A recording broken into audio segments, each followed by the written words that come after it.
Welcome to Defence Line, our weekly program on defence, security and more. Following Army Chief's letter to the Prime Minister on the lack of preparedness of the Army, efforts have been on to speed up purchases and make up on the critical deficiencies in arms and ammunition. However, equally critical is the shortage of officers in the Army, especially at the cutting-edge level of the fighting units. This is having a crippling effect on the fighting capability, requiring urgent steps. What are these steps? This is what we discuss in Defence Line today with Brigadier M.S. Sohal, former Deputy Director Ordnance Services and Co-Headquarters, Brigadier Pradeep Sharma, a former infantry officer who also served in the NSG, and Major General C.S. Panag, a former division commander. Gentlemen, welcome to the discussion. But before that, let us look at this report. In a recent letter to the Prime Minister, Army Chief General V.K. Singh painted a grim picture of the operational capabilities of the Indian Army. In his letter, he talked about the tanks grappling with shortage of ammunition, obsolete air defence systems and lack of adequate weaponry for infantry and special forces battalions. But the one thing, and that too a crucial one, he missed out was the acute shortage of officers. The 1.13 million strong Indian Army has a sanctioned officer strength of 47,864. But it is currently facing a shortage of nearly 12,000 officers. This shortage is crippling, particularly in the ranks of captain, major and lieutenant colonels who lead troops. As a result, the Army's fighting battalions have to make do with just a half of their sanctioned strength. The situation could be more worrisome if and when the Army goes for modernization. There have been numerous moves to overcome this shortage. These include opening new military training academies, increasing number of seats in OTA and IMA, and increase the number of short service commissioned officers. But these ideas have raised certain eyebrows as some feel quality will be compromised with numbers. We are in conversation with three retired Army officers. Brigadier Sohal, I'll start with you. The overall shortage of officers in the Army is to the tune of about 25%. At what level is the shortage really having a crippling effect? Is it all across, or is it particularly at the battalion level?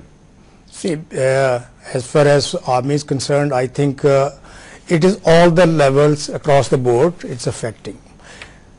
In case of ordnance, the complete procurement planning, its storage in central depots, its storage in the regional depots, it's down the chain supply in the formation level, is to be managed by officers.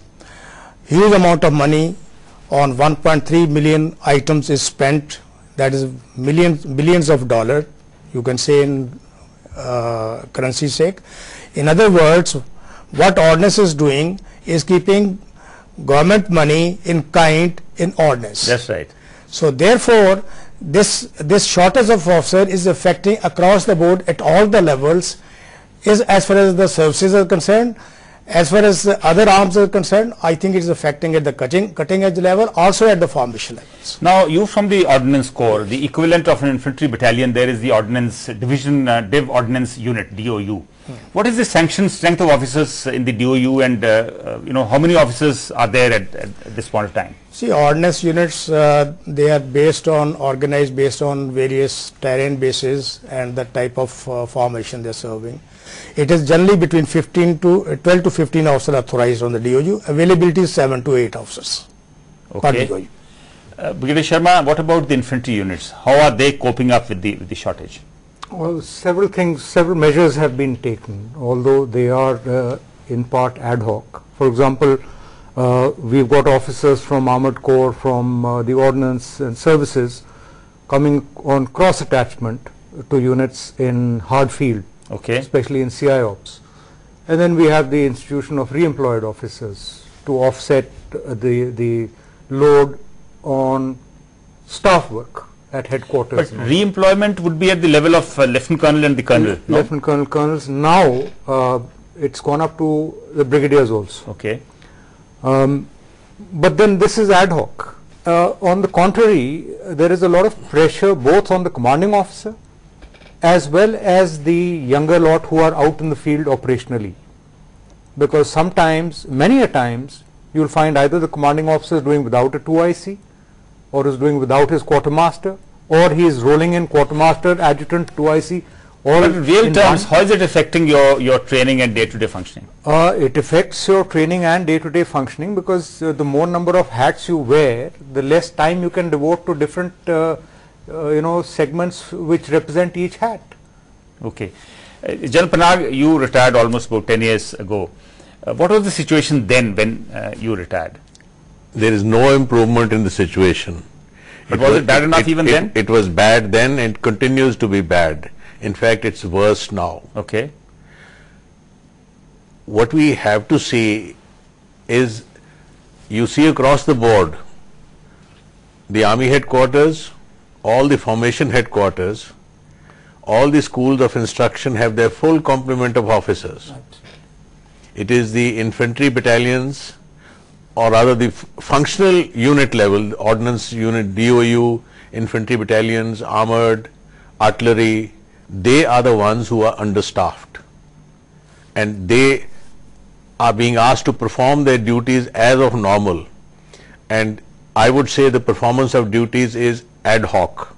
So that means not enough emphasis is being given at the cutting edge, at the functional level. Yes, and the fault lies with the formation commanders and the policy. Why shouldn't the higher headquarters also suffer a short understaff themselves, so that the units can have full complement? A unit authorized 26 officers. Okay. We brought it down to a hard scale of 14. 14. And this has been persisting for so many years. Why not reduce the pay scale and increase the salaries of those 14 officers? If we are Because they have to functioning, do 2 or 3 jobs. yes. If we are functioning without them, why shouldn't they be compensated? No, they are made to they are overworked. The officers in the battalions today are tired. Well, that's a very powerful statement. You're saying the officers are tired. I stand by it, and I can debate it with anybody. Now, certain steps, General Panag, have been taken. For example, another OTA, Officers Training Academy, has been opened in Gaya in Bihar. Will these kind of steps help? Well, let me give you a simple answer. The NDA was formed by having 12 squadrons, or rather 12 squadrons, or 12 units of 120 of capacity each. Now, instead of opening a second NDA, they have solved the purpose by marginal increase in the administrative staff and adding more of 4 more squadrons. So instead of opening a new institution by itself, where you have to have all the administrative staff, additional instructional staff, it would have been better to augment the existing. But there is open a new feeling institution. that there should be perhaps more officers training academies. There could be one in the northeast, another one in the west to cater to states like J&K, Himachal Pradesh, Punjab, Haryana, Rajasthan, Gujarat. No. Then we are stepping on to regional armies. Well, I think in the earlier years, one institution of IMA in Dehradun and one NDA in Khadakwasla sufficed, and therefore we should So not you go mean for increase regional. the intake and the number of people to be trained in those 2 or 3 academies. Yes, but then even today you are not filling up the full vacancies. Veer Sharma, there is a proposal to increase the number of seats in the training academies already. For example, in the IMA, I think from 1100 the number of seats has been increased to 1450. Similarly, in Chennai, from 600 the number is being increased to 650. Will these kind of steps help? See, I'm a bit pessimistic when we look at all this, and about 95, 96, around that time. You see, that's the time we came out with this slogan, "Have you got it in you? Okay. Join the Indian Army." So I wrote a letter to him saying that unless you look inwards and you increase the satisfaction levels, all these slogans will come to naught. Is that the reason why a lot of these courses, especially in the NDA, are undersubscribed? Yes. See, today the youth are plugged in. You got your Facebook, you got your mobile phones, you got your colleagues whose parents may be in the services and all that. So if I want to join the army or the air force or navy or anything of that sort, I'm going to turn around and say, "Hey, yeah, how does your dad feel about it? Yeah, how do you feel about it?" Okay.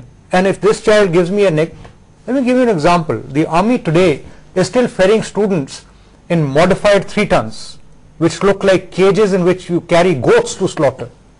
Okay. The BSF and the CRPF have got good swanky looking buses, even for their transients.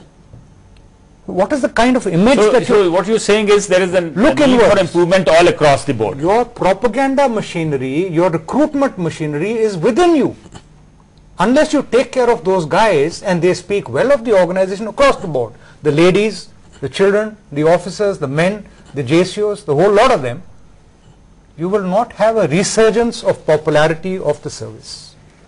Cover. Yes, I'll give you, to reinforce what the Brigadier has said, today the tardy way in which our pensions, especially at my rank, have been formalized, and that scant attention being paid to all the representations, including court orders. You know my reaction to people, anybody, I said, well, you got to lump it, just say that we made a mistake in 1959 in choosing this profession. When somebody of my dedication turns around and makes a statement like that, how many people are you going to attract to the armed forces? Well, I hope not too many people make that kind of statement. No, sir. I want to butt in a little. Yes. We need to carry out a study of how many generals' children have joined the service. Well, not very many. So why? Why? Yeah, Why are we that losing? calls for a lot of introspection. Brigadier Sohal, yes. now a lot of these courses have been undersubscribed. But if you try and increase the intake, that means you're lowering the standards. Now, is that desirable? First, coming to General Port, brought to the point that officers at the cutting edge level. Right. See, today in DOUs or the units at lower level, there's so much arrogance at the part of station commanders, sub-area commanders, area commanders. There's so much commitment of the officers. Even this shortage of officer, hard-scale officers, can be well taken off by the re-employed officer which was taken over. This is not being taken care of. So there is within management which need to take care of at lower levels. So there are problems not only at the government level, there are problems within Yes, the within the services. in-house. In-house problems are major than the government problems. Right, I'll just come back to you. Here it is time for a short break. When we return, we continue our discussion on the officer shortage, which is having a crippling effect on the fighting formations.